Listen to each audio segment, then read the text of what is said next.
Tra 5 giorni il primo consiglio comunale del 2011 a San Donà di Piave. In apertura della seduta verrà suonato l'inno di Mameli per celebrare i 150 anni dell'Unità d'Italia. I leghisti non hanno ancora deciso se abbandonare o meno l'Aula.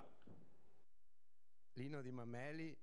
A noi non interessano questi festeggiamenti, abbiamo altro a cui pensare. Lasciamo alla libera coscienza di ognuno di celebrare ciò che meglio credono. Lapidario Giampaolo Gobbo, segretario nazionale della Lega Nord Liga Veneta, nonché primo cittadino di Treviso, quindi sindaco che indossa una fascia tricolore e ha pur sempre giurato fedeltà alla patria. Insomma, lascia ampia libertà al sindaco di San Donà di Piave, Francesca Zaccariotto, leghista anch'essa, nonché presidente della provincia di Venezia, di celebrare o meno con tanto di inno di Mameli suonato in aula i 150 anni dell'Unità d'Italia.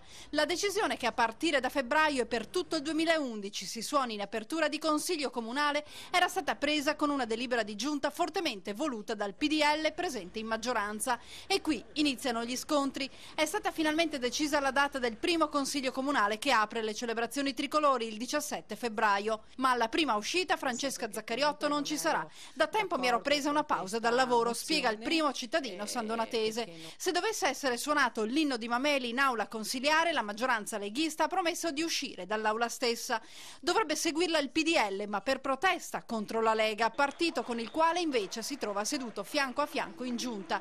Insomma, un vero e proprio rebus. Non abbiamo ancora deciso definitivamente cosa fare, chiosa il capogruppo del Carroccio in Consiglio Fabio Bonadio. Attendiamo disposizioni che dovrebbero arrivare appunto da Giampaolo Gobbo e forse in extrema ratio dal segretario federale Umberto Bossi. Ma il 17 febbraio si avvicina a passi veloci e si apre il giallo su cosa accadrà.